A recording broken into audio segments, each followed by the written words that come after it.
Hi hello friends, ಎಲ್ರಿಗೂ ನಮಸ್ಕಾರ. Welcome back to my channel. ಈ ದಿನ ನಾನು ಈ ವಿಡಿಯೋದಲ್ಲಿ ನೀವೇನಾದರೂ ಬ್ಯಾಚುಲರ್ ಆಗಿದ್ದರೆ, ನಿಮ್ಮ ಹತ್ರ ಯಾವುದೇ ಮಿಕ್ಸರ್ ಇಲ್ಲ, ಕುಕ್ಕರ್ ಇಲ್ಲ, ಆದರೂ ಸಹ ಒಂದು ಬೇಳೆ ಸಾಂಬಾರು ತಿನ್ನಬೇಕಂತ ಅಂದ್ಕೊಂಡಿದ್ರೆ ಹೇಗೆ ಮಾಡೋದು ಅಂತ ಹೇಳ್ಬೇಕು ಅಂದ್ಕೊಂಡಿದ್ದೀನಿ. ಯಾಕೆಂದರೆ ನಾನು ಅದೇ ಥರನೇ ಟ್ರೈ ಮಾಡಿದೆ, ಅದನ್ನು ನಿಮ್ಮ ಮುಂದೆ ಹೇಳ್ಬೇಕು ಅಂದ್ಕೊಂಡಿದ್ದೀನಿ.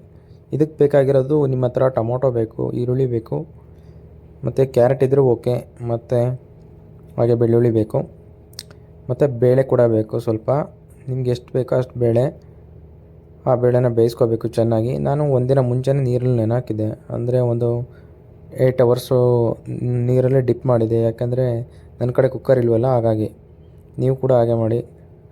ನೀರಲ್ಲಿ ನೆನೆ ಹಾಕಿದ್ರೆ ಬೇಗ ಬೇಯುತ್ತೆ ನೋಡಿ, ಈ ಥರ ಬೇಗ ಬೆಂದೋಗ್ಬಿಡುತ್ತೆ. ನಾನು ಇದನ್ನು ಒಂದು 12 ಅವರ್ಸು ನೀರಲ್ಲಿ ಡಿಪ್ ಮಾಡಿದ್ದೆ, ಹಾಗಾಗಿ ಈಸಿಯಾಗಿ ಬೇಯಿತು ಕೂಡ, ಜಾಸ್ತಿ ಟೈಮ್ ತಗೊಳೋದಿಲ್ಲ. ನೀವು ಕೂಡ ಈಗ ಅಳತೆಗೆ ತಕ್ಕನಾಗಿ ಅದ್ರ ಜೊತೆ ಕಡಲೆಬೇಳೆ ಹಾಕ್ಕೋಬೋದು. ಬೇಡ ಅಂದರೆ ಕಡಲೆ ಹಾಕ್ಬೋದು, ಟೇಸ್ಟ್ ತುಂಬ ಚೆನ್ನಾಗಿರುತ್ತೆ. ಇಲ್ಲ ಬರೀ ಬೇಳೆನೇ ಸಾಕು ಅಂತ ಹೇಳಿದ್ರೆ ಬರೀ ಬೇಳೆನೇ ಹಾಕ್ಕೋಬೋದು.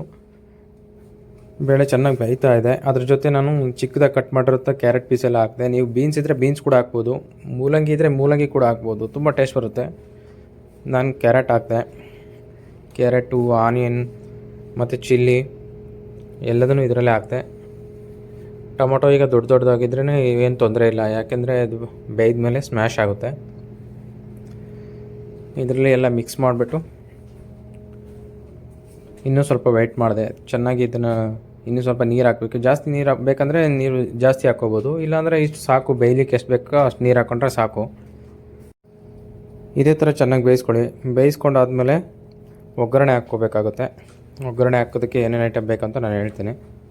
ಒಗ್ಗರಣೆ ಹಾಕೋದಕ್ಕೆ ನಿಮ್ಮ ಹತ್ರ ಸಾಸಿವೆ, ಜೀರಿಗೆ, ಹಾಗೆ ಚಿಕ್ಕದಾಗಿ ಕಟ್ ಮಾಡಿರೋ ಈರುಳ್ಳಿ ಇದ್ದರೆ ಚೆನ್ನಾಗಿ, ಹಾಗೆ ಬೆಳ್ಳುಳ್ಳಿ ಇದ್ರೂ ತುಂಬ ಚೆನ್ನಾಗಿರುತ್ತೆ.